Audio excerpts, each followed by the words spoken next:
Hello everyone, I am Dr. Anil Kamath. I am a senior consultant surgical oncologist here at Helios Cancer Clinic. So let me take this opportunity to talk to you all about parotid tumors. So what are these parotid tumors? How are they evaluated? How are they treated? So you might have seen patients with a tumor on the side of their face, usually in this region.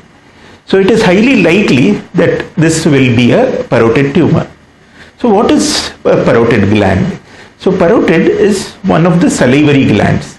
That is, the function of this gland is to produce saliva, and it produces the majority of the saliva which is secreted in our mouth and is required for the digestion of the food.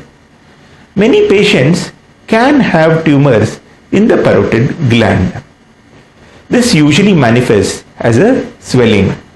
Sometimes in more severe cases, it can present as paralysis of that side of the face because of the involvement of the facial nerve.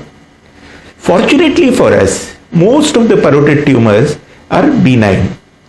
We have what is known as the pleomorphic adenoma, which is the most common tumor of the parotid gland, and it is a benign tumor. Most of the time it is harmless, but it still needs to be operated for two reasons. One, for cosmetic, because it's very obviously seen on the face, and second, it has the potential to become cancerous when it is there for a long time. Then we have a separate set of parotid tumors which can be malignant itself. So when a patient comes to us with the swelling on the side of the face, how do we evaluate him or her? So the most common test that we do is a needle test or a FNAC, in which a small amount of material is taken and sent to the pathologist to see under the microscope and confirm to us whether it's a benign tumor or a malignant tumor. We may also ask for an imaging of this region, usually by way of a CT scan or of an MRI, because this helps us to see where the tumor is located, whether it is going into nearby structures and such things. Now, usually parotid tumors are treated surgically.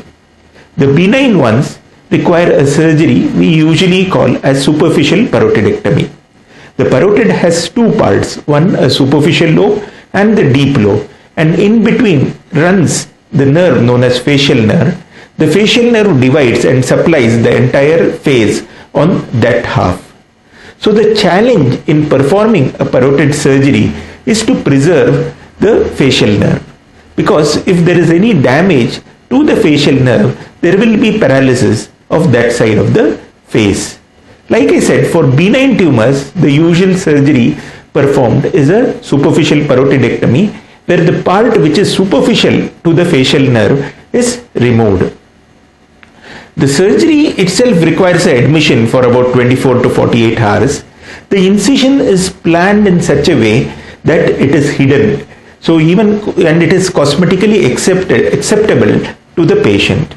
And the challenge for the surgeon would be to preserve the facial nerve and remove the tumor entirely. A few parotid tumors may be cancerous. These require a slightly different sort of treatment, where the surgery also will be more radical. The entire parotid may have to be removed, and in addition there may be other treatments involved like chemotherapy and radiation. Thank you.